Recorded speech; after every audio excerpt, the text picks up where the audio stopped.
Maya Chen stared at the text message on her phone, her hands trembling as she read it for the third time. Her sister Sophia had written exactly 12 words. Maya, I need to talk. It's about my kidneys. Can we meet? After 8 years of complete silence, 8 years of no birthday calls, no Christmas cards, no acknowledgement of her existence whatsoever, Sophia had finally reached out. And it wasn't to apologize for abandoning Maya during the darkest period of her life. It wasn't to congratulate her on her recent promotion to head of pediatric oncology at Children's Medical Center in Atlanta. It was because Sophia needed something from her.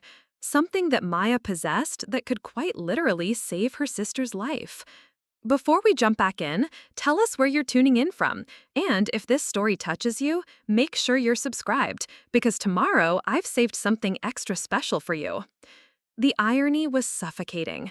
Maya closed her eyes and let the memories flood back to that terrible month when she was 24 years old, fighting for her own life in a sterile hospital room while her family celebrated Sophia's engagement party 2,000 miles away.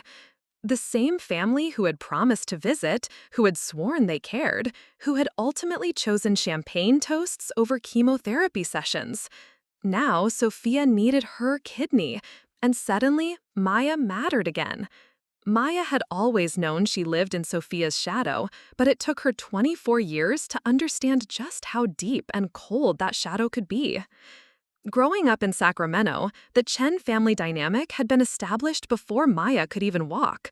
Sophia, 3 years older and blessed with what their mother called natural charisma, had claimed center stage the moment she entered kindergarten with a perfect report card, an invitation to join the advanced reading group. Maya's earliest memory involved sitting quietly in the corner of their living room, coloring carefully within the lines of a Disney princess book, while their parents fussed over Sophia's latest achievement. She had been 5 years old when Sophia, then 8, won the school district's spelling bee. The celebration lasted an entire week, with their father taking time off work to drive Sophia to the regional competition, and their mother baking 3 different cakes to commemorate what she called our family's greatest triumph. 2 months later, Maya brought home her own achievement, a certificate recognizing her as the youngest student ever selected for the school's gifted mathematics program. She had practiced her announcement in the mirror, imagining the same excitement, the same celebration, the same acknowledgement that she too could excel. Instead, her mother glanced at the certificate while simultaneously helping Sophia with her science fair project and said, "That's nice, sweetheart. Put it on the refrigerator next to the grocery list." The pattern solidified as the years progressed. When Sophia made varsity cheerleading as a sophomore, the entire extended family received phone calls announcing the news. When Maya published her first short story in the school literary magazine that same year, her parents forgot to mention it during Sunday dinner with her grandparents. When Sophia got her driver's license, she received a used Honda Civic with a giant red bow tied around the antenna. When Maya got hers 6 months later, she was handed the spare keys to the family minivan and told she could use it when it wasn't needed for important things. Maya learned early that her accomplishments existed in a different category than her sisters. Sophia's successes were family victories that warranted celebration, photo albums, and detailed recounting to anyone who would listen. Maya's achievements were expected, barely acknowledged, and quickly forgotten in the face of whatever Sophia was doing next.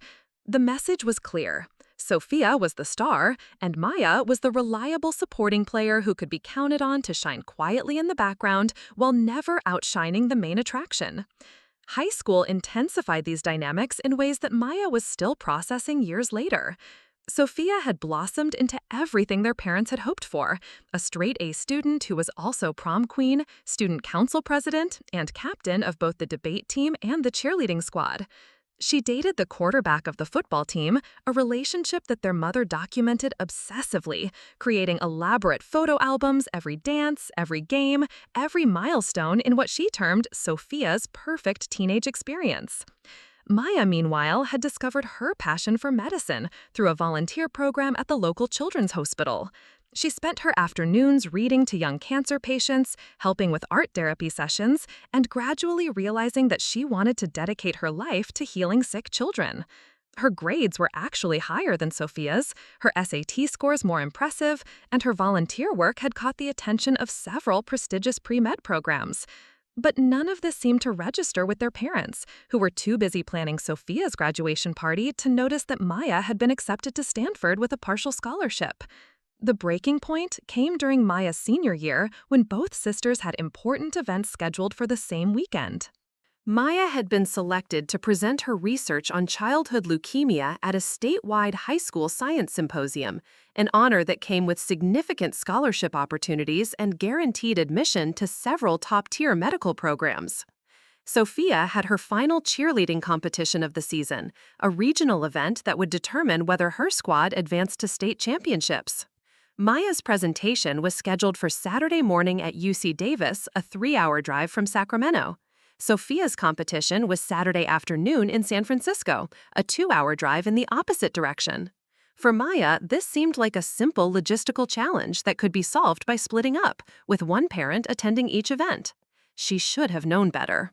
The family meeting took place on a Tuesday evening, with Maya and Sophia sitting across from their parents at the dining room table.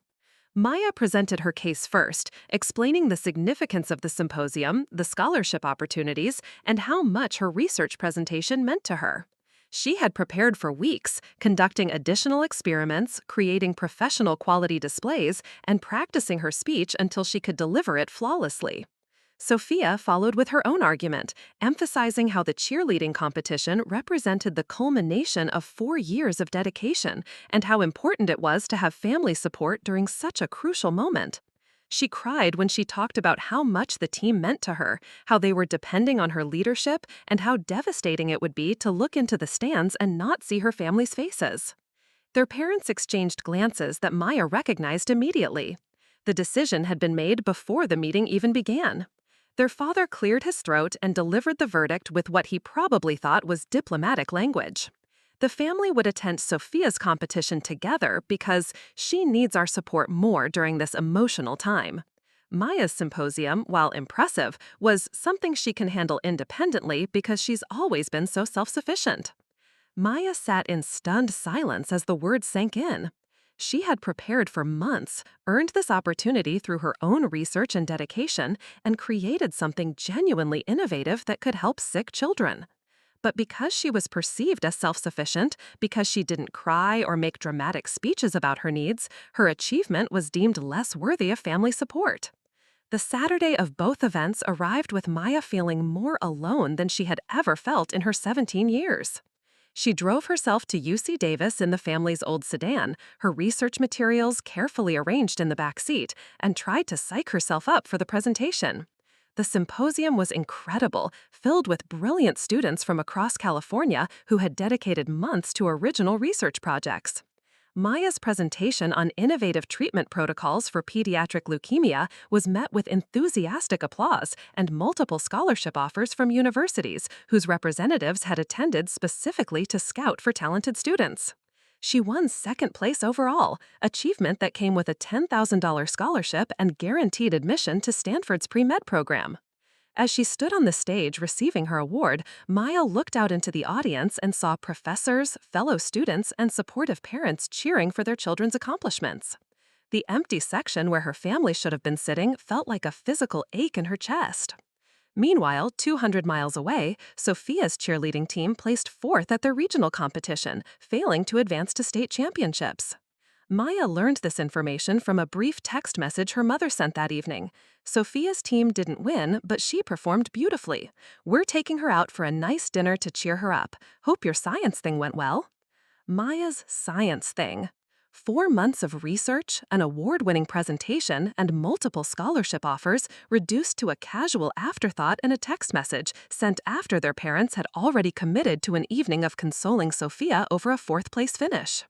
That night, Maya sat in her bedroom staring at her second-place trophy and scholarship certificate, trying to process the magnitude of what had happened. She had achieved something remarkable, something that would change the trajectory of her entire life, and her family had missed it entirely because they were too focused on comforting Sophia over a disappointment. The message was unmistakable. Maya's victories didn't matter, but Sophia's failures warranted immediate family mobilization. College applications became another battleground where the favoritism play out in increasingly obvious ways. Maya's Stanford acceptance letter arrived on the same day that Sophia received a rejection from her first-choice school, UC Berkeley. Instead of celebrating Maya's acceptance to one of the most prestigious universities in the country, the family spent the evening comforting Sophia and discussing backup options for her college plans. When Maya tried to share her excitement about Stanford's pre-med program, her mother interrupted to suggest that maybe Sophia would benefit from taking a gap year to explore her options and mature a little. The conversation quickly shifted to planning Sophia's gap year activities, leaving Maya's life-changing acceptance letter forgotten on the kitchen counter next to the unopened bills. The financial discussions that followed revealed another layer of the family's priorities. Maya's Stanford acceptance came with a partial scholarship that covered 60% of tuition, leaving approximately $20,000 per year that would need to come from the family or additional loans. Sophia's backup choice, a state school with minimal academic requirements, would cost roughly the same amount after factoring in room and board. Maya assumed that her superior academic achievement and the prestige of Stanford would make her the obvious choice for the family's educational investment. She was wrong. During a series of family meetings that stretched over several weeks, her parents made it clear that they viewed both daughters' education costs as equivalent investments, regardless of the dramatic difference in academic merit or career potential. The final decision was presented as a matter of fairness. The family would contribute equally to both daughters' college costs, with each receiving exactly $10,000 per year. Maya would need to cover her remaining Stanford expenses through additional loans and work-study programs. Sophia would use her $10,000 to attend state school and find herself during what their mother optimistically termed a journey of self-discovery. Maya spent her final months of high school working 2 part-time jobs to save money for college, while watching Sophia enjoy what their parents called a well-deserved break before the stress of college begins. The contrast was stark. Maya waitressing at a local restaurant and tutoring elementary students to earn money for textbooks, while Sophia slept late, hung out with friends, and received weekly spending money from their parents for what they termed social and cultural activities.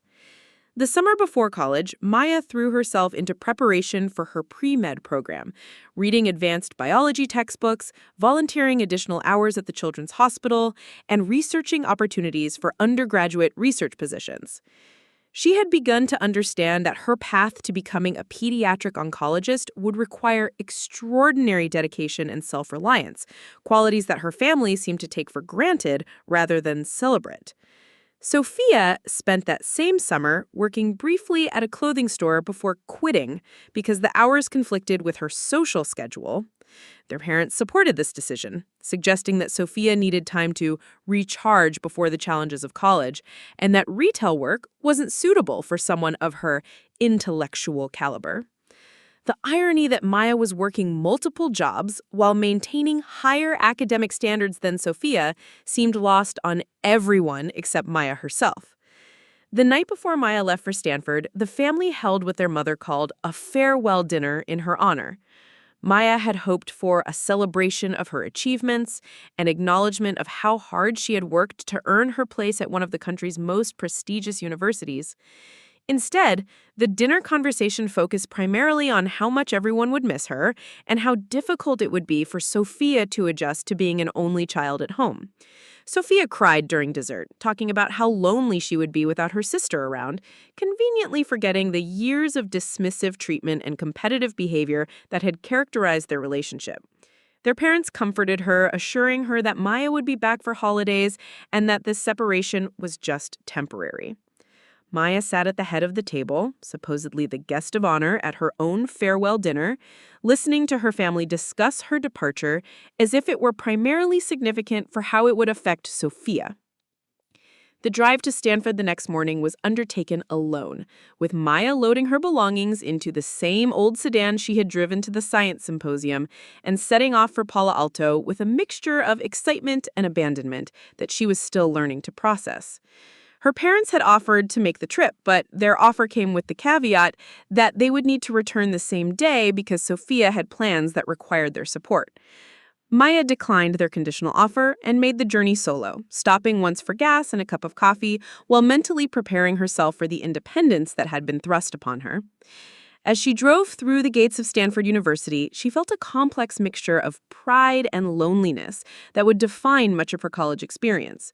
She had earned her place here through her own merit and determination, but she was entering this new chapter of her life without the family support that most of her peers took for granted. The first semester at Stanford was academically exhilarating and emotionally challenging. Maya excelled in her pre-med courses, earning recognition from professors who appreciated her dedication and obvious passion for medicine. She secured a research position in a lab studying pediatric cancer treatments, work that felt like a perfect match for her career aspirations and personal interests. Socially, Maya struggled with the realization that most of her classmates had families who celebrated their achievements and provided both emotional and financial support for their academic endeavors. During Parents' Weekend, Maya watched her dorm mates introduce their families to friends and professors, beaming with pride as they showed off their college experiences. Maya spent that weekend alone, declining invitations from friends who assumed she simply hadn't been able to arrange for her parents to visit. The truth was more complicated. Maya had mentioned Parents' Weekend during a phone call home, but the conversation had been interrupted by Sophia's crisis over a failed driving test that would delay her ability to get to her part-time job. By the time that situation was resolved, the topic of Maya's Parents' Weekend had been forgotten, and Maya lacked the energy to bring it up again. Phone calls home became increasingly infrequent as Maya realized that her family's interest in her college experience was minimal and perfunctory. Her parents would ask general questions about her classes and grades, but their attention clearly wandered when she tried to share details about her research work or academic achievements. Conversations invariably shifted to updates about Sophia's community college experience, her part-time job at a coffee shop, and her on-again, off-again relationship with her high school boyfriend.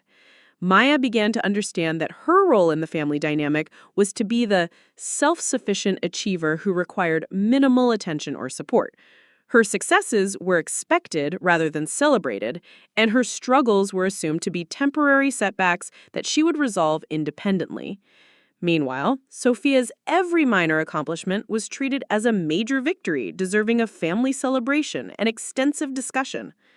The pattern continued through Maya's sophomore year, when she earned the highest grades in her organic chemistry class and was selected for a competitive summer research program at the National Institutes of Health. The NIH position was extraordinarily prestigious for an undergraduate student, representing recognition of Maya's exceptional potential in medical research.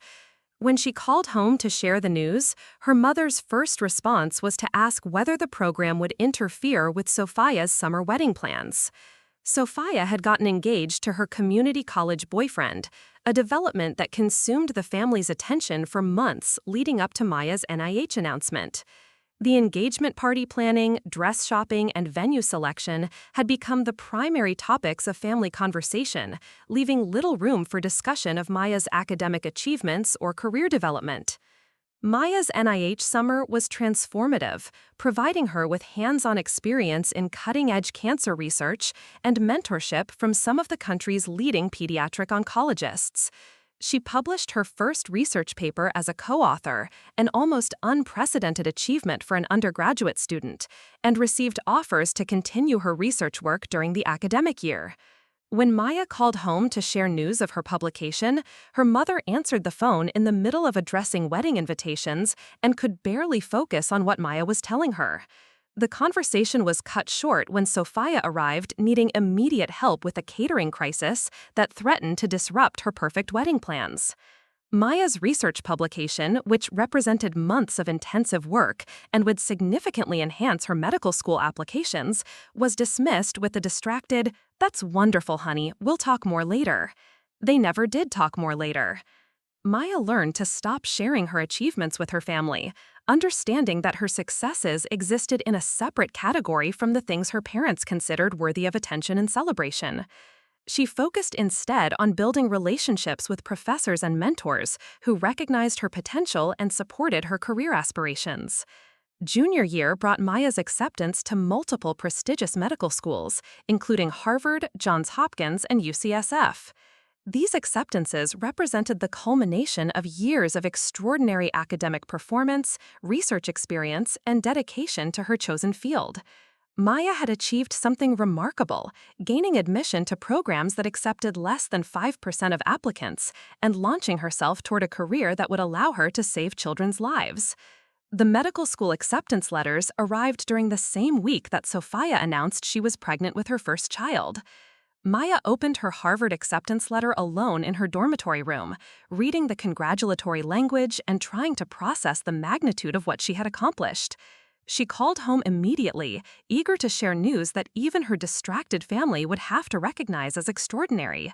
Her mother answered the phone crying tears of joy over becoming a grandmother, barely pausing to acknowledge Maya's news before launching into excited speculation about baby names, nursery decorations, and how wonderful it would be to have a grandchild in the family.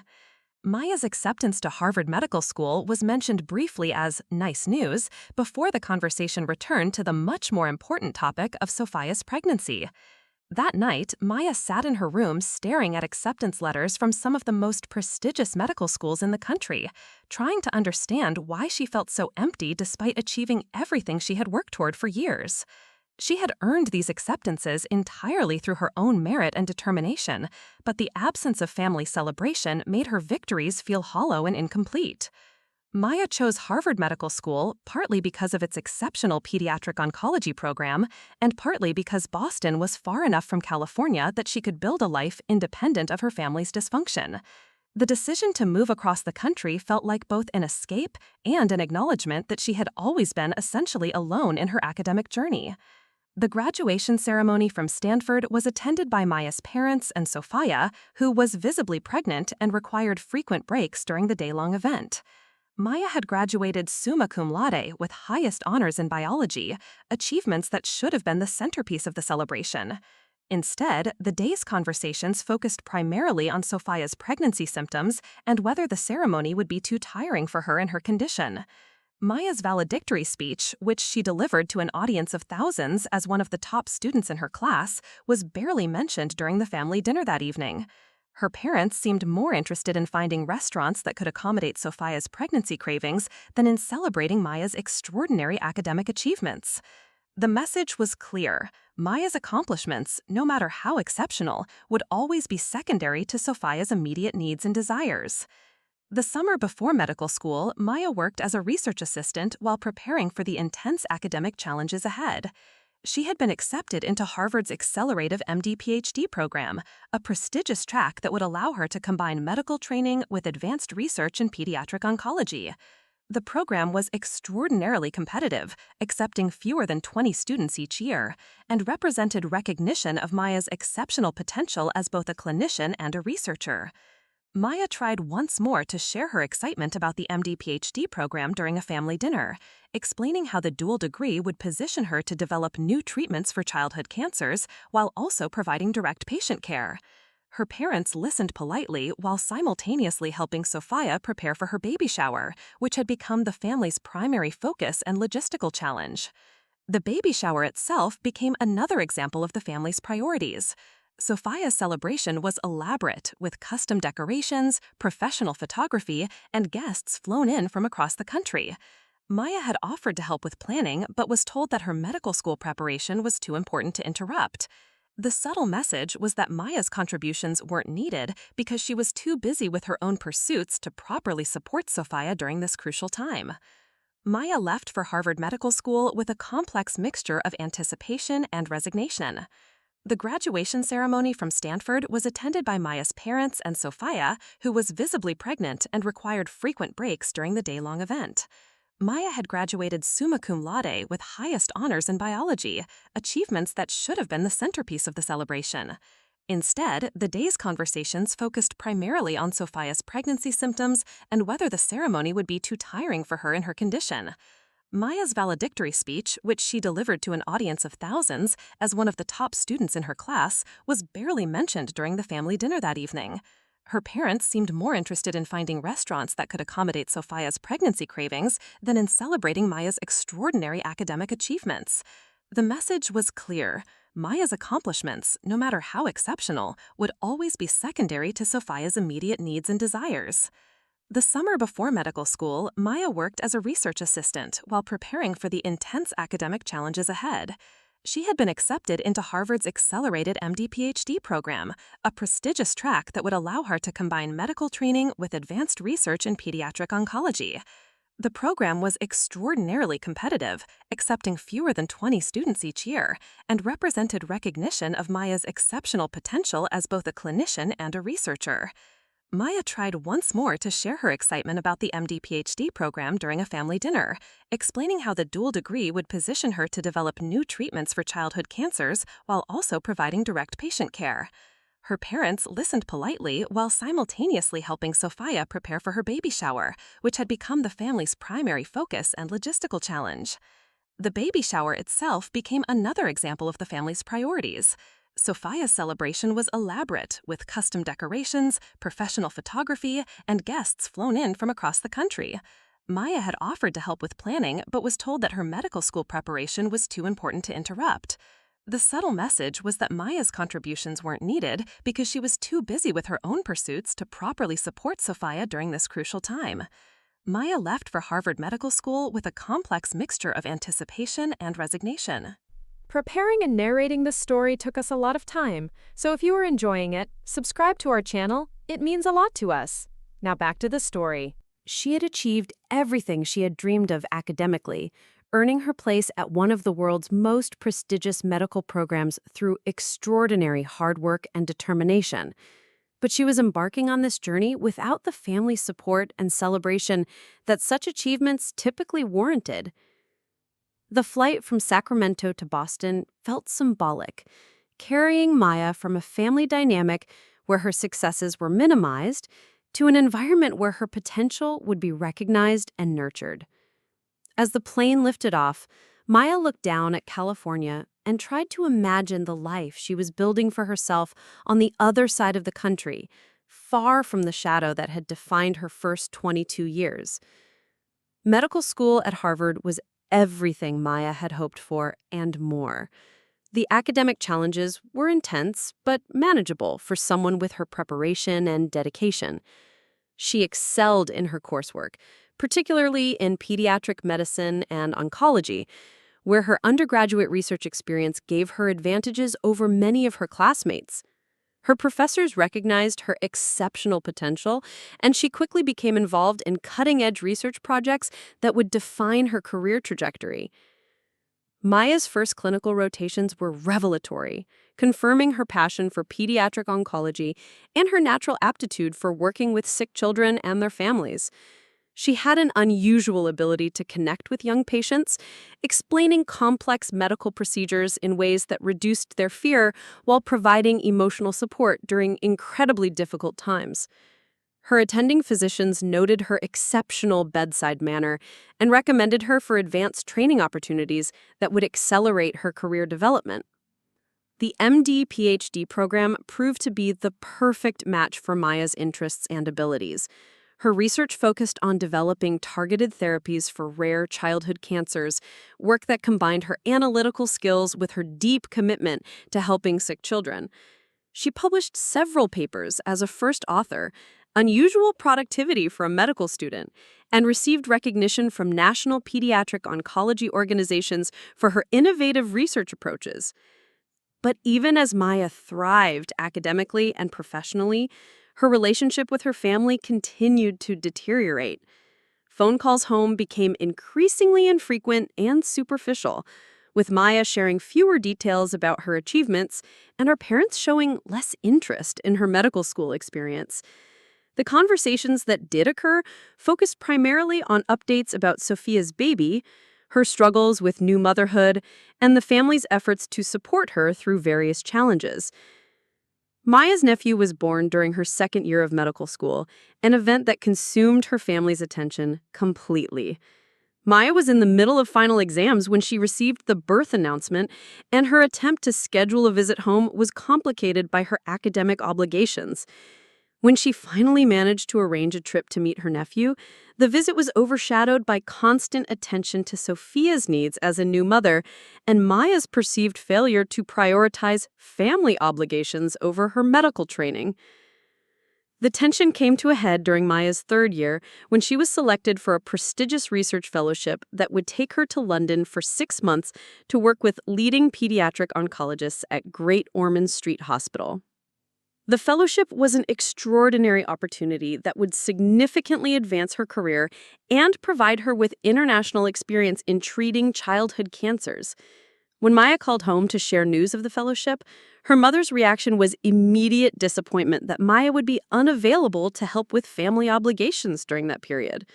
Sophia was planning to return to school to finish her degree, and the family had assumed that Maya would be available to provide childcare support during her nephew's early years. The idea that Maya might have professional commitments that took priority over family needs seemed genuinely shocking to her parents. The London Fellowship was transformative for Maya, both professionally and personally. Working at one of the world's leading pediatric hospitals, she gained experience with treatment approaches that weren't available in the United States and contributed to research that would influence international protocols for treating childhood cancers. She also began to understand what it felt like to be part of a professional community that valued her contributions and supported her career development.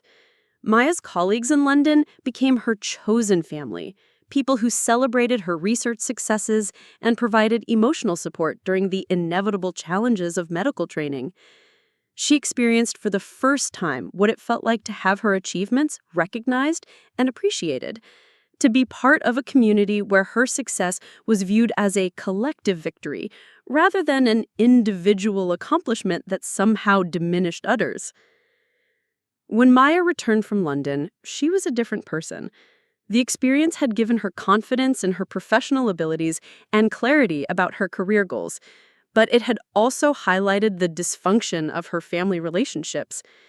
She began to understand that her family's inability to support her achievements wasn't a reflection of her worth, but rather a limitation of their capacity for recognizing and celebrating success that didn't fit their narrow definition of what mattered. Maya's fourth year of medical school brought multiple offers for competitive residency positions in pediatric oncology, recognition of her exceptional performance throughout her training. She matched at Children's Medical Center in Atlanta, a program known for its innovative approaches to treating childhood cancers and its supportive environment for residents who are also conducting research. The match results were announced during a ceremony attended by Maya's classmates and their families, a celebration of the next step in their medical careers. Maya attended alone, having learned not to expect her family to prioritize her professional milestones. As she watched her classmates celebrate with parents and partners who had supported them throughout medical school, Maya felt the familiar ache of accomplishing something significant without family recognition. Maya called home that evening to share news of her residency match, trying to convey the significance of being selected for one of the most competitive training programs in pediatric medicine. Her mother congratulated her briefly, before shifting the conversation to Sophia's latest crisis. Her marriage was struggling, and she needed family support to navigate potential separation and custody issues. The residency match that represented the culmination of Maya's years of exceptional academic performance and research achievements was quickly forgotten in the face of Sophia's immediate needs. Maya hung up the phone with the familiar realization that her victories would always be overshadowed by Sophia's crises, and that her family's attention would always flow toward whoever needed the most immediate emotional support. Maya moved to Atlanta for her residency with a sense of starting over, building a life centered around her professional calling rather than family obligations. The Children's Medical Center became her true home, filled with colleagues who shared her passion for healing sick children and mentors who recognized her exceptional potential as both a clinician and a researcher. The residency was demanding but fulfilling, providing Maya with the clinical experience she needed to become an expert in pediatric oncology while allowing her to continue her research work. She developed innovative treatment protocols that improved outcomes for children with rare cancers, work that gained attention from leading medical centers across the country. Her research was published in top-tier journals, and she was invited to present her findings at national conferences, where her presentations were met with enthusiasm from senior physicians who recognized her as a rising star in the field. Maya's personal life in Atlanta was centered around her work and the relationships she had built with colleagues who became close friends. She began dating another resident, David Kim, a pediatric surgeon who shared her dedication to treating sick children and understood the demands of medical training. Their relationship developed slowly, built on mutual respect and shared values, providing Maya with the emotional support she had never received from her family. But even as Maya built a fulfilling life in Atlanta, the absence of family connection remained a source of pain that she carried with her. She watched her colleagues navigate family relationships that included celebration of their achievements and support during difficult times, and she wondered what it might have felt like to grow up in a family that prioritized her success rather than treating it as a given that required no acknowledgement. Maya's chief residency year brought recognition as one of the most promising young pediatric oncologists in the country. She was offered positions at several prestigious medical centers and ultimately chose to remain at Children's Medical Center, where she was promoted to attending physician with a focus on developing new treatments for childhood leukemia. Her career had progressed exactly as she had hoped, with each achievement building toward her ultimate goal of saving children's lives through both direct patient care and innovative research. The promotion ceremony was attended by Maya's colleagues and mentors, people who had supported her throughout her training and who celebrated her success as a victory for their entire program.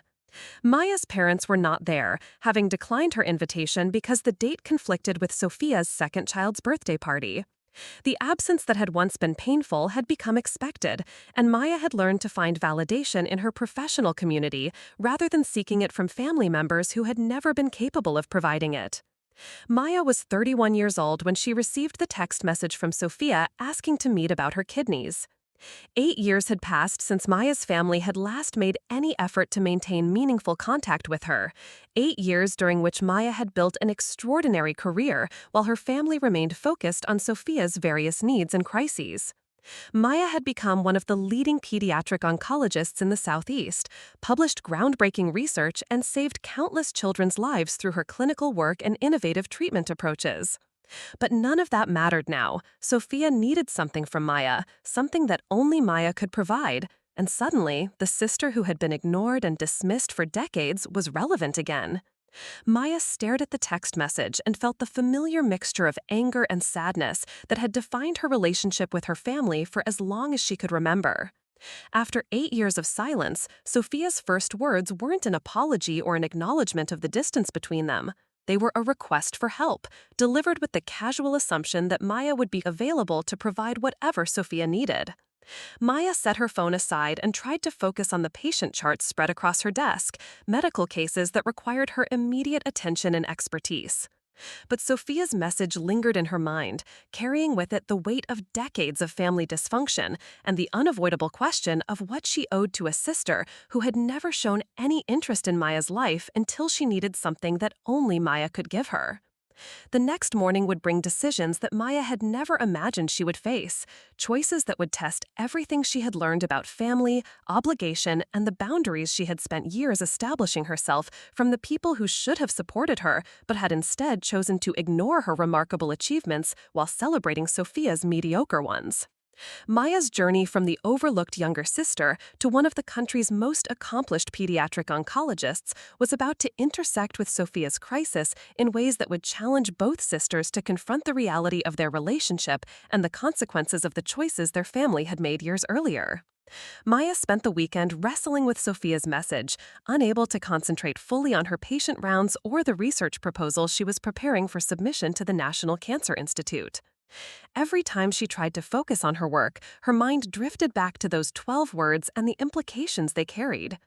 After 8 years of complete silence, 8 years during which Maya had built an extraordinary career while her family remained absorbed in Sophia's various dramas, her sister had reached out with what appeared to be a medical emergency. The professional side of Maya's mind immediately began cataloging the possibilities. Kidney disease could stem from numerous causes: genetic conditions, autoimmune disorders, complications from diabetes or hypertension, or damage from medications or infections. The urgency implied in Sophia's message suggested that whatever condition she faced had progressed to the point where dialysis or transplantation might be necessary. Maya found herself wondering about Sophia's medical history, realizing she knew virtually nothing about her sister's health beyond the superficial updates that had filtered through their parents' occasional phone calls. Maya's personal phone remained silent through Saturday and most of Sunday, no follow-up messages from Sophia despite the apparent urgency of her initial contact. This silence was somehow more unsettling than the original message, suggesting that Sophia was either dealing with a crisis too severe to allow for immediate communication or had sent the message impulsively without fully considering how to proceed. Maya caught herself checking her phone compulsively, a behavior that annoyed her because it revealed how much Sophia's sudden reappearance had disrupted her carefully maintained equilibrium. Sunday evening brought clarity in the form of a phone call from Maya's mother, the first direct communication between them in over 6 months. Maya answered the call while reviewing patient charts in her home office, immediately recognizing the strained quality in her mother's voice that had always preceded discussions about family crises requiring Maya's attention or assistance. Margaret Chen had aged considerably since Maya last saw her, though Maya could only judge this from the few photos that occasionally appeared on social media posts she glimpsed through mutual connections. The voice on the phone carried a weariness that Maya didn't remember from earlier years, when her mother's energy had been focused primarily on managing Sophia's various needs and achievements. Now Margaret sounded exhausted in a way that suggested months or perhaps years of accumulated stress. Maya listened without interruption as her mother explained Sophia's condition, with the mixture of medical terminology and emotional distress that characterized how non-medical family members processed serious health diagnoses. Sophia had been diagnosed with end-stage renal disease following complications from lupus, an autoimmune condition that had apparently been developing for several years before being properly identified. The kidney damage was severe and irreversible, requiring either long-term dialysis or kidney transplantation to sustain her life. The lupus diagnosis explained several health issues that Sophia had experienced over the past few years, symptoms that Maya now realized had been mentioned during her mother's infrequent updates about family news.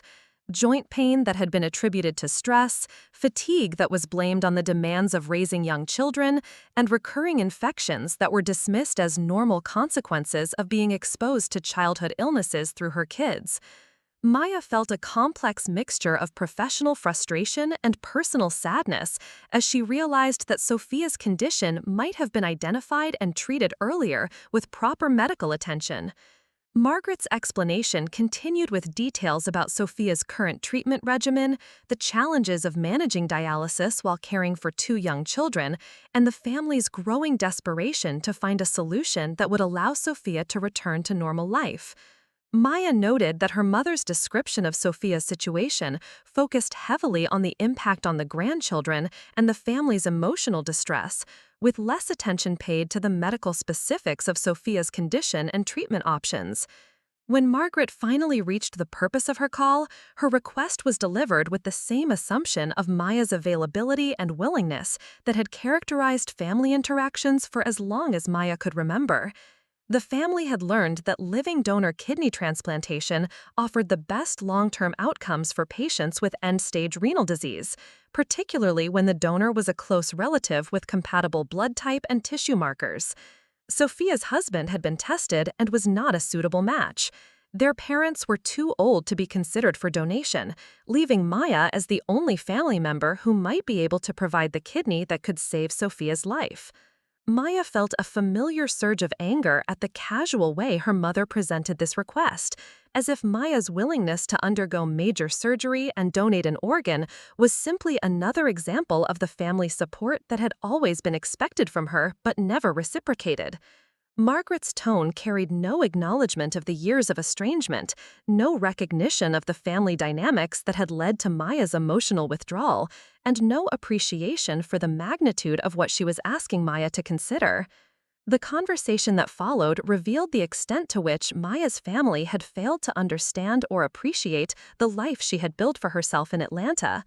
Margaret seemed genuinely surprised to learn that Maya was now head of pediatric oncology at Children's Medical Center, a position that came with significant responsibilities and commitments that couldn't be easily suspended for family needs. When Maya mentioned her ongoing research projects and patient care obligations, her mother responded with the same dismissive attitude that had characterized her reaction to Maya's achievements throughout her childhood and adolescence. Margaret's assumption that Maya could simply take time off work to undergo donor evaluation and potential surgery revealed her fundamental misunderstanding of medical careers and the responsibilities that came with Maya's level of professional achievement. The suggestion that Maya's job was somehow more flexible than other careers because she was in charge of her own schedule demonstrated the same lack of awareness that had led her parents to miss Maya's most important academic milestones in favor of Sophia's less significant events. When Maya attempted to explain the complexity of her professional obligations and the need to carefully consider the timing of any major medical procedure, Margaret's response was immediate frustration. She expressed disbelief that Maya would hesitate to help her sister during a life-threatening medical crisis, particularly when Maya had always been so capable of handling difficult situations. The familiar refrain that Maya's competence somehow obligated her to sacrifice her own needs for family emergencies struck a nerve that Maya thought she had learned to protect. Maya ended the phone call with a promise to consider the situation and respond within a few days, but she could hear her mother's disappointment at not receiving immediate agreement to help. Margaret's parting comment that family should always come first, especially in medical emergencies, carried the same guilt-inducing tone that had characterized Maya's childhood experiences with family expectations and obligations. The days following her mother's call were filled with internal conflict as Maya struggled to separate her professional medical knowledge from her personal emotions about Sophia and their family history. As a physician, Maya understood the urgency of Sophia's condition and the genuine life-threatening nature of end-stage renal disease. Patients with advanced kidney failure faced severely limited lifespans without successful treatment, and the quality on long-term dialysis was often poor, particularly for young parents trying to maintain active family lives. Maya's medical training had included extensive education about organ transplantation, and she knew that living donor transplants generally offered better outcomes than organs from deceased donors. The immunological advantages of receiving a kidney from a close relative, combined with the ability to perform the transplant before the recipient's health deteriorated further, made living donation an attractive option when compatible donors were available. But Maya's personal knowledge of kidney transplantation also included awareness of the risks and long-term implications for donors. Nephrectomy, the surgical removal of a kidney, was major abdominal surgery, requiring weeks of recovery and carrying the usual risks associated with any significant surgical procedure. While most donors recover completely and live normal lives with their remaining kidney, the procedure represented a permanent change to Maya's anatomy and a lifetime of slightly increased health risks. More significantly, from Maya's perspective, kidney donation would require her to take several weeks away from her patients and research at a time when both were at critical junctures. Maya was in the middle of a clinical trial testing a new treatment protocol for pediatric acute lymphoblastic leukemia, work that could potentially improve survival rates for children with the most common form of childhood cancer. The timing of taking medical leave would need to be carefully coordinated with her research schedule and patient care responsibilities, considerations that her family seemed unable or unwilling to understand. Maya found herself consulting with David about the medical and personal implications of Sophia's request. David's perspective as both a physician and someone who had observed Maya's family dynamics provided valuable insight into the complex decision she faced. His medical training included surgical experience, giving him appreciation for the risks and recovery in major abdominal procedures, while his personal relationship with Maya allowed him to understand the emotional complexity of her family relationships. David's initial response was characteristically thoughtful and non-directive, reflecting his understanding that this decision ultimately belonged to Maya and would need to be made based on her own values and priorities. He helped Maya think through the medical implications of donation, including the impact on her surgical schedule and research commitments, while also acknowledging the emotional weight of potentially declining to help save her sister's life. The conversations with David helped Maya clarify her own thoughts about the situation and the decision she faced. She realized that her anger about Sophia's request wasn't primarily about the medical risks or professional inconvenience of donation, though those factors were certainly relevant. Her emotional reaction stemmed from the presumption that she would sacrifice her needs for Sophia's benefit after years of family dynamics that had consistently prioritized Sophia's wants over Maya's achievements and aspirations. Maya's anger was compounded by the realization that her family's sudden interest in maintaining contact with her was entirely motivated by their need for her help rather than any genuine desire to repair their relationship. The 8 years of silence hadn't been broken by curiosity about Maya's career, pride in her achievements, or interest in her personal life.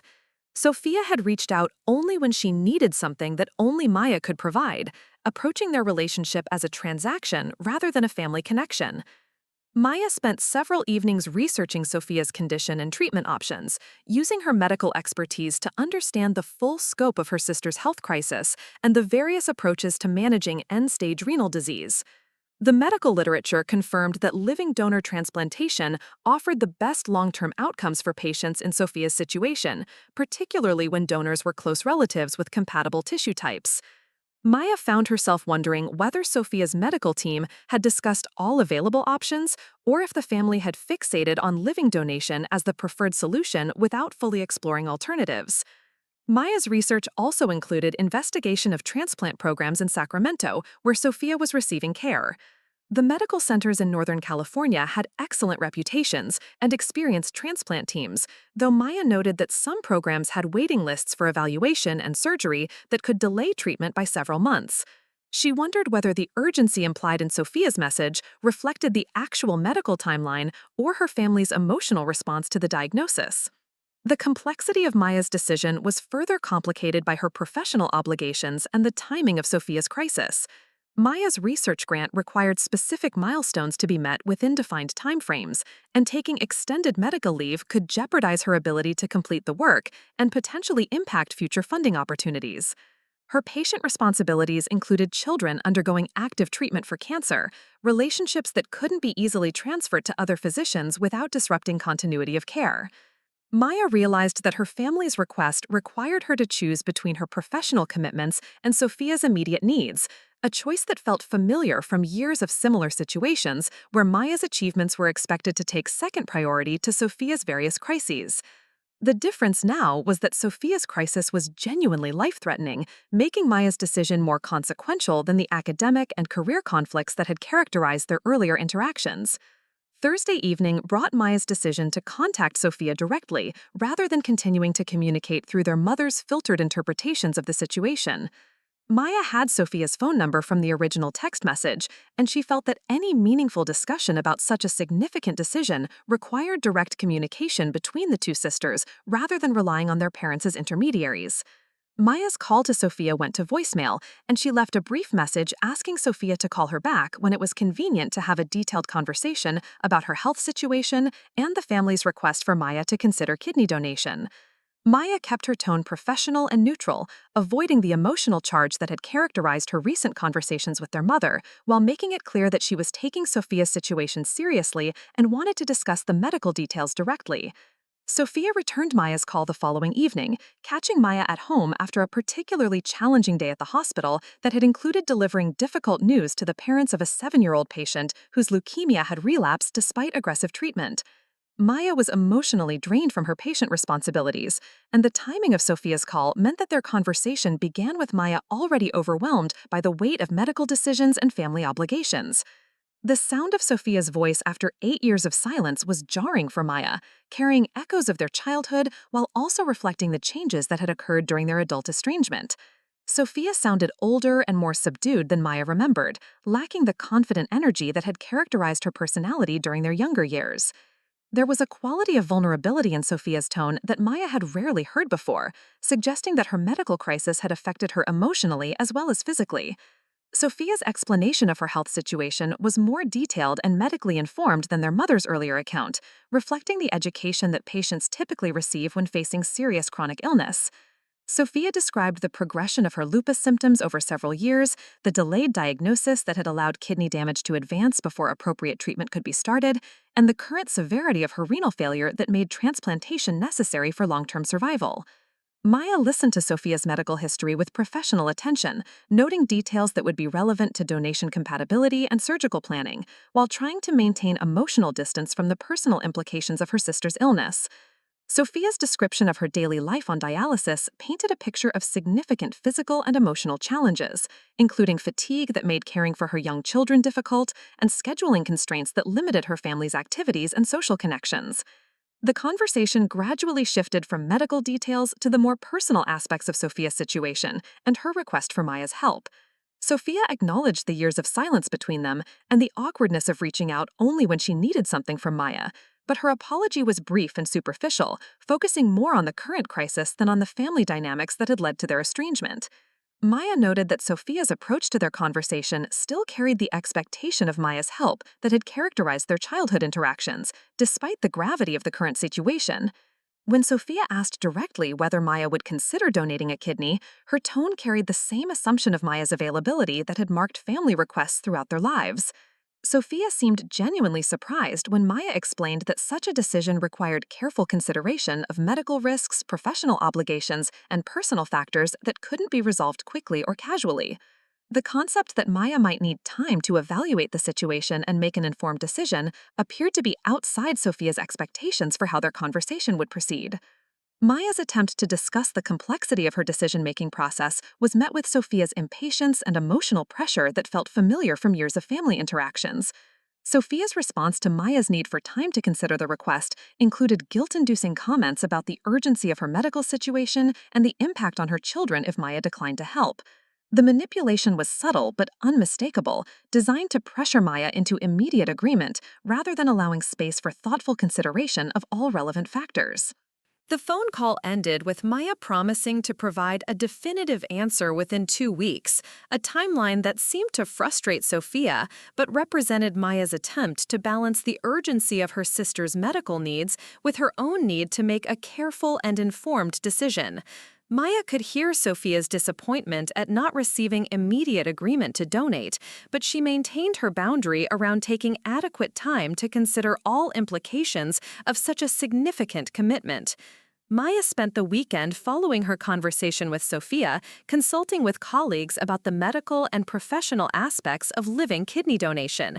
She spoke confidentially with other physicians who had undergone major medical procedures while maintaining clinical responsibilities, learning about strategies for managing patient care and research commitments during extended medical leave. These conversations helped Maya understand the practical implications of donation while reinforcing her sense that such decisions required careful planning and couldn't be made impulsively in response to family pressure.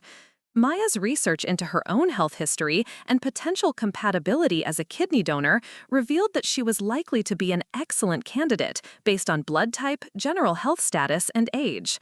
Her medical training allowed her to understand the evaluation process that would be required before donation could proceed, including extensive testing to ensure that she could safely undergo surgery and that her remaining kidney would be adequate for her long-term health needs. The irony of Maya's medical expertise making her both an ideal donor candidate and uniquely qualified to understand the risks and implications of donation wasn't lost on her as she worked through her decision-making process. Her family's request required her to use her professional knowledge to evaluate whether to undergo a procedure that would benefit Sophia while potentially compromising Maya's own health and career interests. Maya's decision was ultimately influenced by her realization that declining to donate wouldn't be based on medical concerns or professional limitations, but on her anger about the family dynamics that had led to their current situation. While her resentment about years of being taken for granted was entirely justified, Maya recognized that allowing those feelings to determine her response to Sophia's medical crisis would compromise her own values about helping others in need, particularly family members facing life-threatening illness. Maya's final decision to agree to donation evaluation came with specific conditions designed to protect her professional obligations and personal boundaries while providing Sophia with the help she needed. Maya insisted on controlling the timing of evaluation and potential surgery to minimize disruption to her research and patient care responsibilities, scheduled the procedures during planned breaks in her clinical trial work, and required clear communication about all aspects of the medical process. Maya called Sophia the following Thursday evening to inform her of the decision to proceed with donor evaluation, a conversation that revealed the different expectations each sister brought to their renewed interaction. Sophia's response to Maya's agreement was gratitude, mixed with assumptions about how the process would proceed and Maya's availability to accommodate family scheduling preferences. Maya found herself needing to establish clear boundaries about her involvement while maintaining her commitment to providing the medical help Sophia needed. The kidney donation evaluation process began 3 weeks later, with Maya traveling to Sacramento for extensive testing at the transplant center where Sophia was receiving care.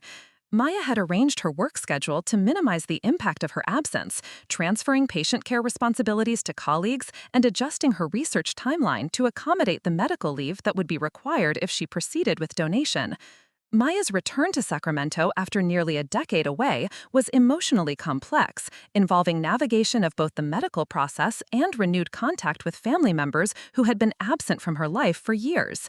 The city had changed significantly during Maya's absence, but the emotional landscape of her family relationships felt frustratingly familiar, with the same patterns of expectation and assumption that had characterized her childhood and young adult years. Maya's parents met her at the airport with enthusiasm that felt performative rather than genuine, as if they were trying to recreate a family warmth that had never actually existed between them. Their conversation during the drive to Maya's hotel focused primarily on updates about Sophia's condition and gratitude for Maya's willingness to help, with minimal inquiry about Maya's life in Atlanta or her professional achievements during their years of estrangement. The medical evaluation process was thorough and professional, conducted by a transplant team with extensive experience in living donor procedures. Maya's medical background allowed her to understand and participate knowledgeably in discussions about the evaluation results and surgical planning, though she maintained clear boundaries between her role as a donor candidate and her professional expertise as a physician. Maya's compatibility with Sophia as a kidney donor was confirmed through blood typing, tissue matching, and comprehensive medical evaluation that revealed no contraindications to donation. The transplant team expressed confidence that Maya was an excellent donor candidate and that the procedure would likely result in optimal outcomes for both sisters, information that brought relief to the family while adding weight to Maya's decision-making process. The evaluation process also included psychological assessment designed to ensure that Maya's decision to donate was voluntary and informed rather than based on family pressure or emotional manipulation.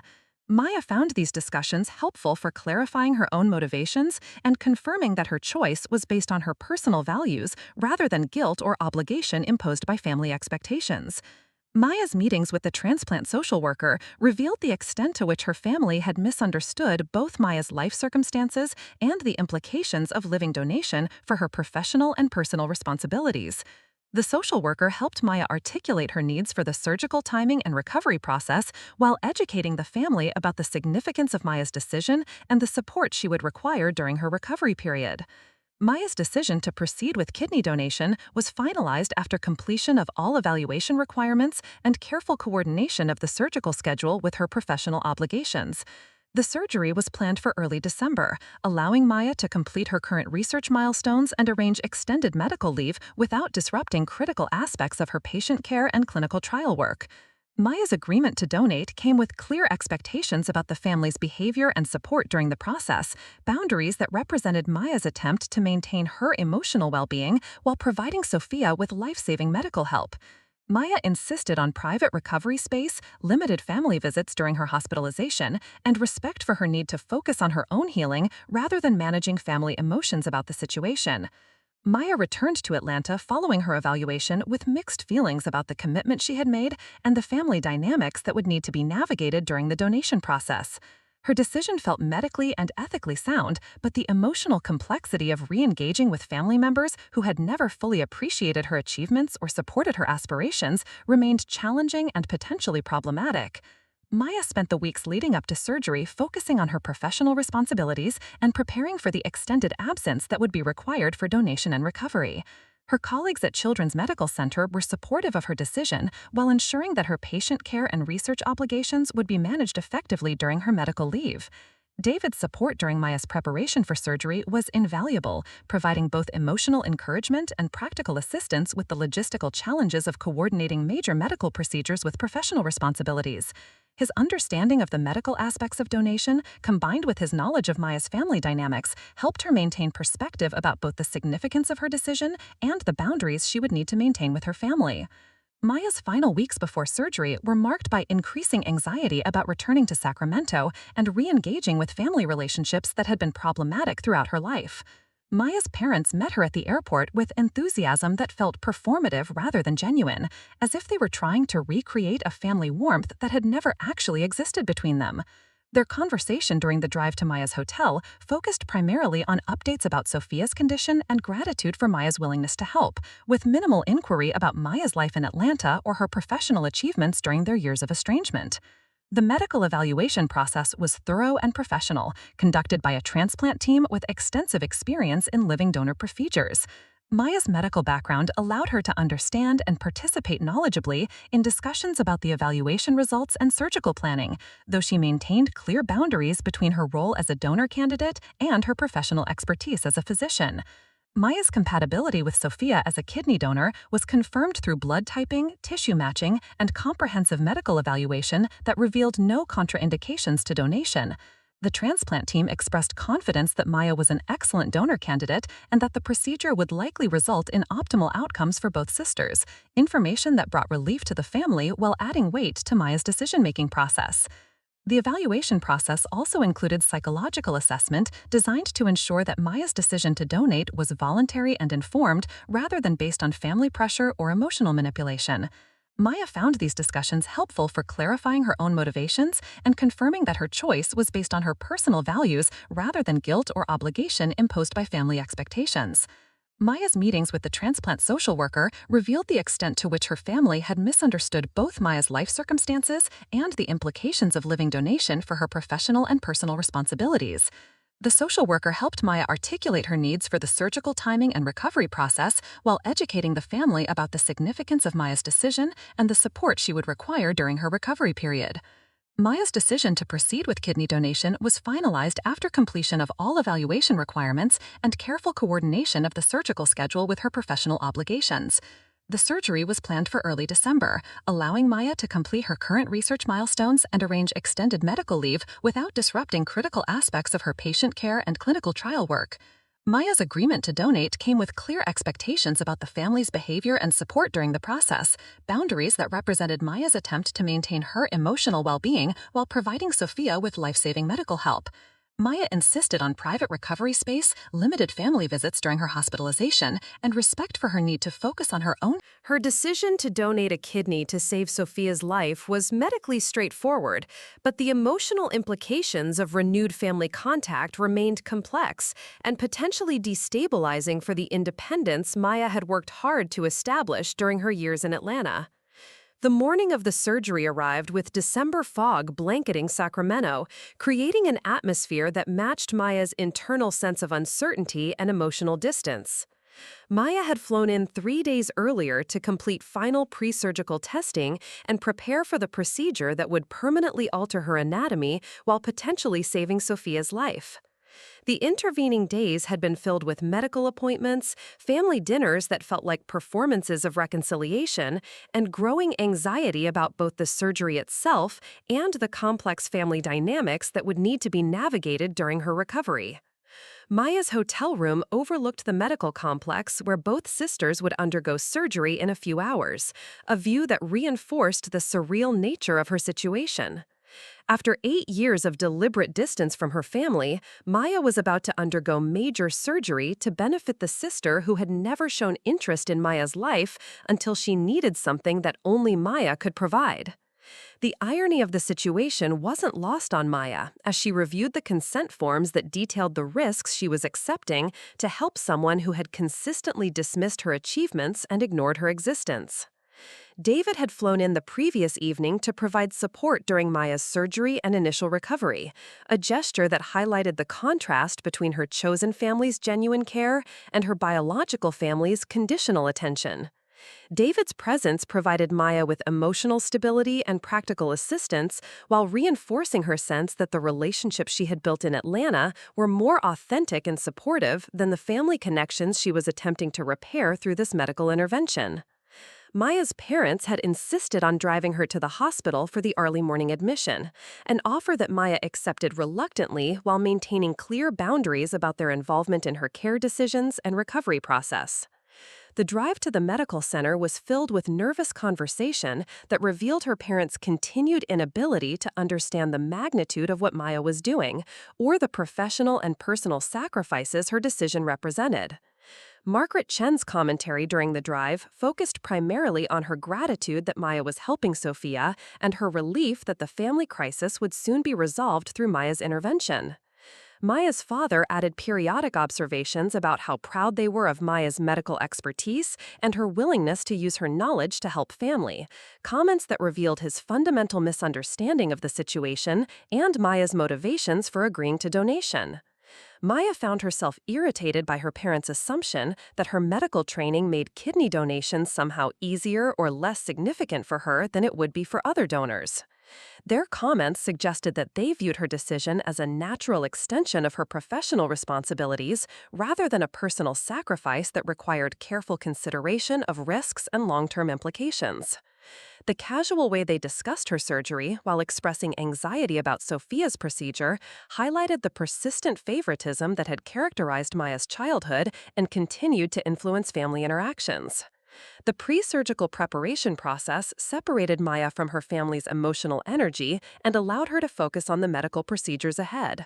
Maya's familiarity with hospital environments and surgical protocols provided some comfort as she navigated the admission process, though the experience of being a patient rather than a physician required mental adjustment and acceptance of vulnerability that was unfamiliar and uncomfortable. Maya's surgical team was professional and thorough, explaining the nephrectomy procedure in detail while confirming Maya's understanding of the risks and expected recovery timeline. The surgeon's approach was appropriately serious, acknowledging the significance of Maya's decision while ensuring that she felt supported and informed throughout the process. Maya appreciated the medical team's respect for her expertise while maintaining appropriate professional boundaries around her patient care. Sophia's admission to the hospital occurred simultaneously with Maya's, creating a surreal family gathering in the surgical waiting area where Maya's parents, Sophia's husband, and David waited together during the procedures. Maya had requested minimal family contact during her immediate post-operative period, preferring to focus on her own recovery rather than managing family emotions about the situation, but she understood that her surgery was inherently connected to Sophia's experience and family concerns. The surgical procedures proceeded without complications, with Maya's kidney successfully transplanted into Sophia after being removed through minimally invasive laparoscopic techniques that would reduce Maya's recovery time and surgical trauma. Maya awakened in the recovery area feeling disoriented and in significant pain, the physical effects of major abdominal surgery compounded by the emotional complexity of her situation and family relationships. Maya's immediate postoperative period was managed according to her specific requests for privacy and limited family interaction during the initial stages of recovery. David remained with Maya during her hospital stay, providing emotional support and practical assistance while serving as a buffer between Maya and family members who wanted more access than Maya felt comfortable allowing. The nursing staff respected Maya's wishes while ensuring that her family received appropriate updates about her condition and recovery progress. Sophia's recovery in the adjacent wing of the hospital proceeded more smoothly than Maya's, a typical pattern for kidney recipients who generally experience immediate improvement in their health status following successful transplantation.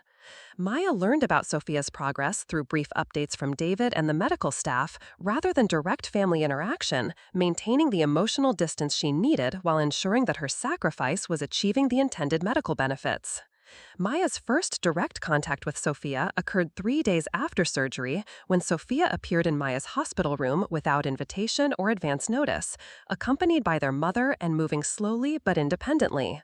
Sophia's appearance was dramatically improved from the pale, exhausted woman Maya had seen during her evaluation visit, with color returned to her complexion and energy that had been absent during the months of dialysis treatment. The conversation that followed was emotionally charged and revealing of the different perspectives each sister brought to their renewed interaction. Sophia's gratitude was genuine, but accompanied by assumptions about Maya's recovery process and availability for continued family involvement that demonstrated her ongoing inability to understand Maya's boundaries and personal needs. Maya's response was polite but distant, acknowledging Sophia's thanks while maintaining clear limits on the intimacy and future expectations of their relationship. Maya's attempt to establish boundaries around their post-surgical contact was met with confusion and frustration from Sophia and their parents, who seemed to expect that Maya's kidney donation would automatically repair their family relationships and restore the closeness that had never actually existed between the sisters. Their assumption that Maya's medical intervention represented forgiveness for years of dismissive treatment revealed their fundamental misunderstanding of Maya's motivations and the conditions under which she had agreed to help. The family's expectation that Maya would remain in Sacramento during her extended recovery period to facilitate bonding and relationship repair was quickly dispelled when Maya announced her intention to return to Atlanta as soon as medically appropriate. Maya's decision to recover in her own environment with David's support, rather than staying with family, was interpreted as rejection and ingratitude by her parents, who had apparently assumed that kidney donation would lead to Maya's reintegration into the family system on their terms. Maya's explanation that her recovery would be better managed in Atlanta, where she had established medical care and professional support, was met with hurt feelings and accusations that she was prioritizing her career over family relationships, even after making such a significant sacrifice for Sophia's benefit. The familiar pattern of Maya's practical decisions being interpreted as emotional rejection highlighted the persistent dysfunction in their family dynamics that wouldn't be resolved through medical intervention alone. The pre-surgical preparation process separated Maya from her family's emotional energy and allowed her to focus on the medical procedures ahead. Maya's familiarity with hospital environments and surgical protocols provided some comfort as she navigated the admission process, though the experience of being a patient rather than a physician required mental adjustment and acceptance of vulnerability that was unfamiliar and uncomfortable. Maya's surgical team was professional and thorough, explaining the nephrectomy procedure in detail while confirming Maya's understanding of the risks and expected recovery timeline. The surgeon's approach was appropriately serious, acknowledging the significance of Maya's decision while ensuring that she felt supported and informed throughout the process. Maya appreciated the medical team's respect for her expertise while maintaining appropriate professional boundaries around her patient care. Sophia's admission to the hospital occurred simultaneously with Maya's, creating a surreal family gathering in the surgical waiting area, where Maya's parents, Sophia's husband, and David waited together during the procedures. Maya had requested minimal family contact during her immediate postoperative period, preferring to focus on her own recovery rather than managing family emotions about the situation, but she understood that her surgery was inherently connected to Sophia's experience and family concerns. The surgical procedures proceeded without complications, with Maya's kidney successfully transplanted into Sophia after being removed through minimally invasive laparoscopic techniques that would reduce Maya's recovery time and surgical trauma. Maya awakened in the recovery area feeling disoriented and in significant pain, the physical effects of major abdominal surgery compounded by the emotional complexity of her situation and family relationships. Maya's immediate postoperative period was managed according to her specific requests for privacy and limited family interaction during the initial stages of recovery. David remained with Maya during her hospital stay, providing emotional support and practical assistance while serving as a buffer between Maya and family members who wanted more access than Maya felt comfortable allowing.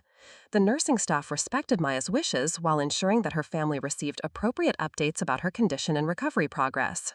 Sophia's recovery in the adjacent wing of the hospital proceeded more smoothly than Maya's, a typical pattern for kidney recipients who generally experience immediate improvement in their. Maya's discharge from the hospital occurred 1 week after surgery with clear medical instructions for activity restrictions and follow-up care that would be required during her months-long recovery process. David had arranged for Maya's transportation back to Atlanta and coordinated with her medical colleagues to ensure appropriate oversight of her healing process, logistics that impressed the hospital staff while reinforcing Maya's sense that her chosen family understood and supported her needs more effectively than her biological relatives. The flight back to Atlanta was physically uncomfortable but emotionally liberating for Maya, representing her return to an environment where her achievements were recognized and her autonomy respected. Maya's colleagues at Children's Medical Center had prepared for her extended absence and arranged for a gradual return to clinical responsibilities that would accommodate her recovery limitations while maintaining her involvement in ongoing research projects. Maya's recovery period in Atlanta provided time for reflection on the complex emotions surrounding her decision to donate and the family interactions that had occurred during the surgical process. While Maya felt satisfied with her choice to help save Sophia's life, the experience had confirmed rather than resolved her concerns about family relationships and the persistent patterns of expectation and dismissiveness that characterized her interactions with parents and sister.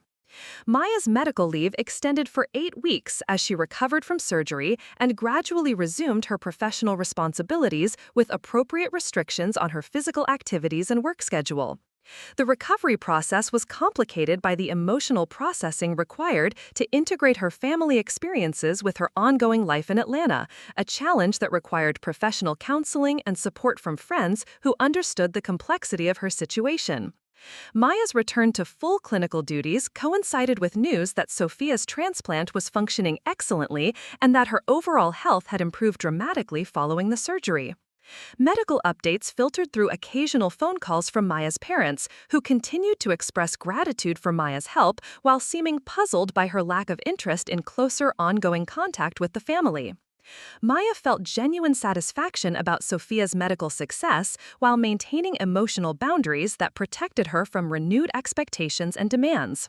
3 months after the transplant, Maya received an unexpected phone call from Sophia directly, the first time they had spoken since Maya's brief hospital visit during their recovery period.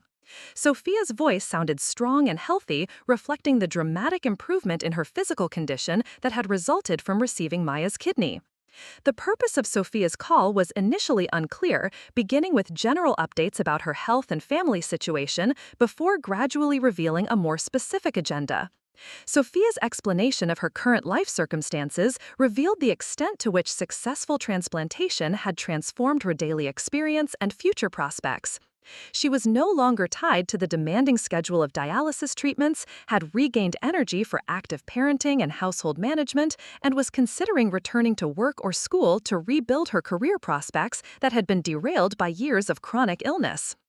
Maya listened to these updates with professional satisfaction while maintaining emotional distance from Sophia's personal details.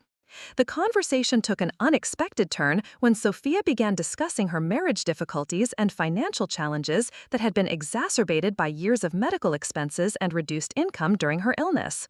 Sophia's husband had struggled with the stress of her medical crisis and the demands of caring for young children while managing employment responsibilities, creating marital tensions that threatened the stability of their family relationships.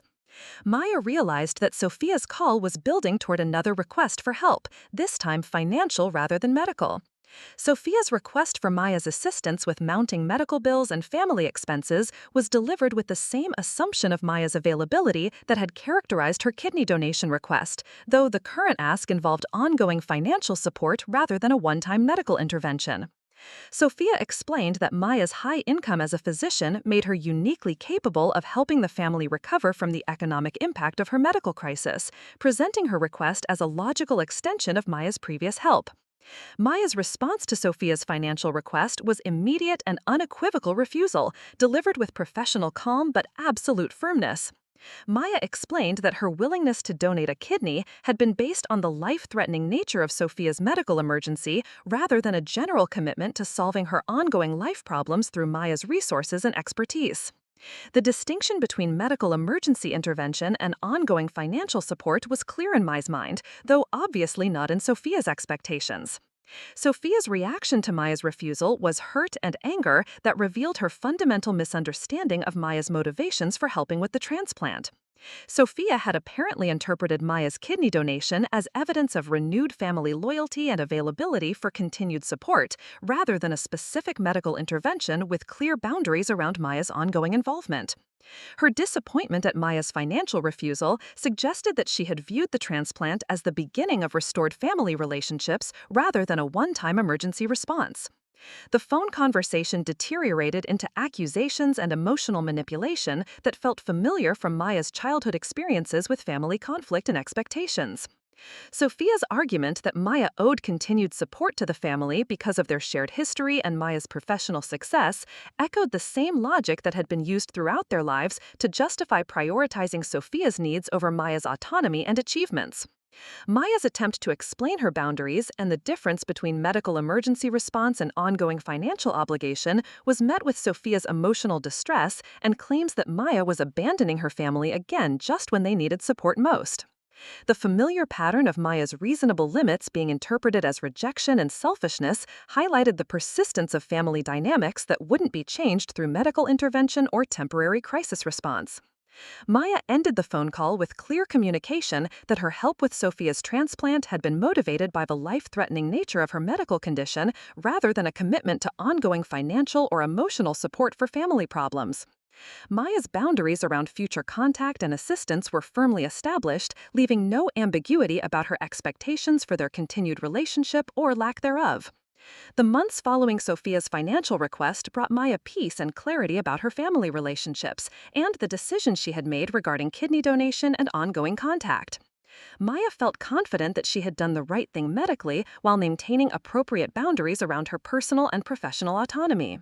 Her decision to help save Sophia's life had been ethically sound without creating obligations for continued family involvement or support. Her professional life continued to flourish with her return to full clinical duties and research responsibilities that had been temporarily managed during her surgical recovery. Her kidney donation had required temporary adjustment of her work schedule but hadn't compromised her long-term career prospects or research productivity. Colleagues had been supportive throughout her recovery while respecting her privacy around the family circumstances that had led to her decision to donate. Maya's research on pediatric leukemia treatment protocols continued to produce significant results that were gaining attention in the medical community and improving outcomes for children with cancer. Her clinical work remained focused on providing exceptional patient care while developing innovative approaches to treating childhood malignancies. Maya's professional identity and achievements existed independently of her family relationships and provided satisfaction and recognition that had never been available through family connections. David's support throughout Maya's surgical experience and recovery had strengthened their relationship while highlighting the contrast between chosen family connections based on mutual respect and biological family relationships characterized by conditional acceptance and expectation. Maya's experience with kidney donation had reinforced her understanding that authentic relationships required reciprocity and respect rather than obligation and assumption. Maya's decision to maintain minimal contact with her family following Sophia's recovery and financial request represented a conscious choice to prioritize relationships that supported her growth and well-being over connections that demanded sacrifice without offering genuine appreciation or understanding. Maya's experience with kidney donation had reinforced her understanding that authentic relationships required reciprocity and respect rather than obligation and assumption. Maya's decision to maintain minimal contact with her family following Sophia's recovery and financial request represented a conscious choice to prioritize relationships that supported her growth and well-being over connections that demanded sacrifice without offering genuine appreciation or understanding. Maya had learned that helping family in medical emergencies was consistent with her values without requiring acceptance of ongoing demands or expectations for continued support. 1 year after the transplant, Maya received a brief thank you card from Sophia acknowledging the first anniversary of their surgery and expressing gratitude for Maya's help in saving her life. The card contained no requests for contact or assistance, suggesting that Sophia had accepted Maya's boundaries around their relationship, while maintaining appreciation for the medical intervention that had restored her health. Maya felt satisfaction at this appropriate recognition without pressure for renewed family involvement. Maya's annual follow-up appointment with her own physicians confirmed that her remaining kidney was functioning normally and that her donation hadn't compromised her long-term health prospects. Maya's recovery had proceeded exactly as expected medically, while the emotional processing of her family experiences had been successfully managed through counseling and the support of friends who understood the complexity of her decision-making process. Maya's reflection on her kidney donation experience revealed that she had made the right decision for the right reasons, while maintaining appropriate boundaries that protected her emotional and professional well-being.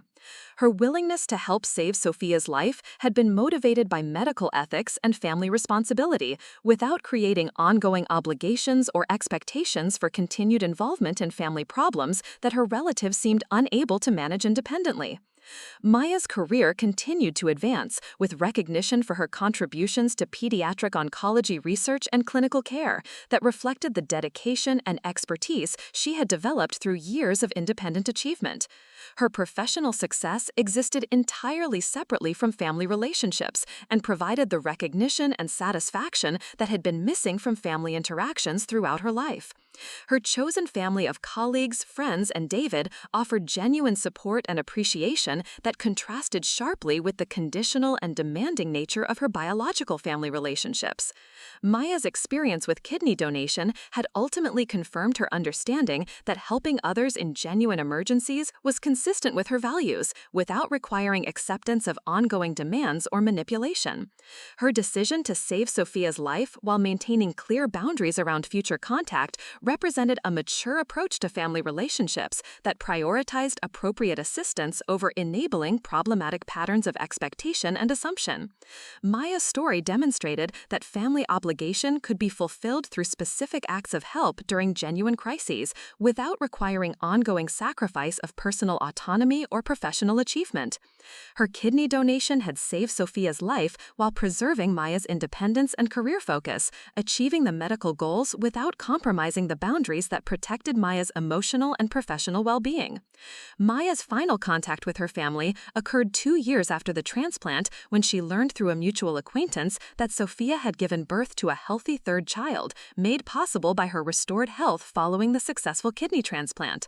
Maya felt genuine happiness about Sophia's expanded family while maintaining the emotional distance that had protected her from ongoing demands and expectations. The knowledge that her medical intervention had enabled Sophia to have another child provided Maya with satisfaction about her decision without creating pressure for renewed family contact. Maya's professional achievements continued to accumulate, with publications, research grants, and clinical recognition that reflected her exceptional contributions to pediatric medicine. Her expertise in treating childhood cancers had saved countless lives while advancing medical knowledge that would benefit future generations of sick children. Her career success provided the recognition and fulfillment that had never been available through family relationships, confirming her decision to prioritize professional excellence over family expectations.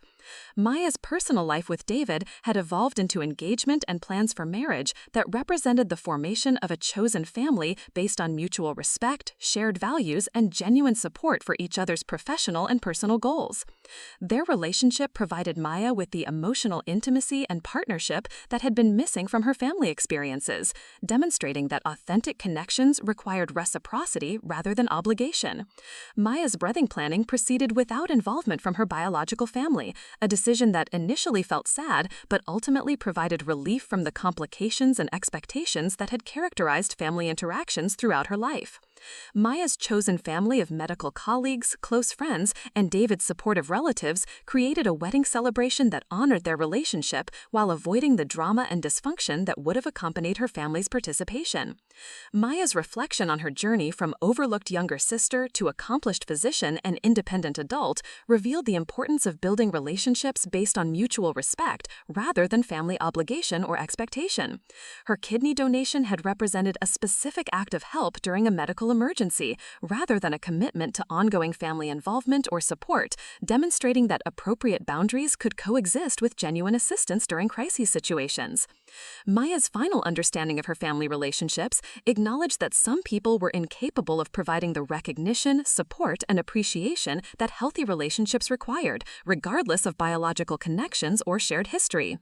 Her decision to maintain minimal contact while providing appropriate emergency help had achieved the right balance between family responsibility and personal well-being, allowing Maya to live according to her values without sacrificing her autonomy or professional achievements.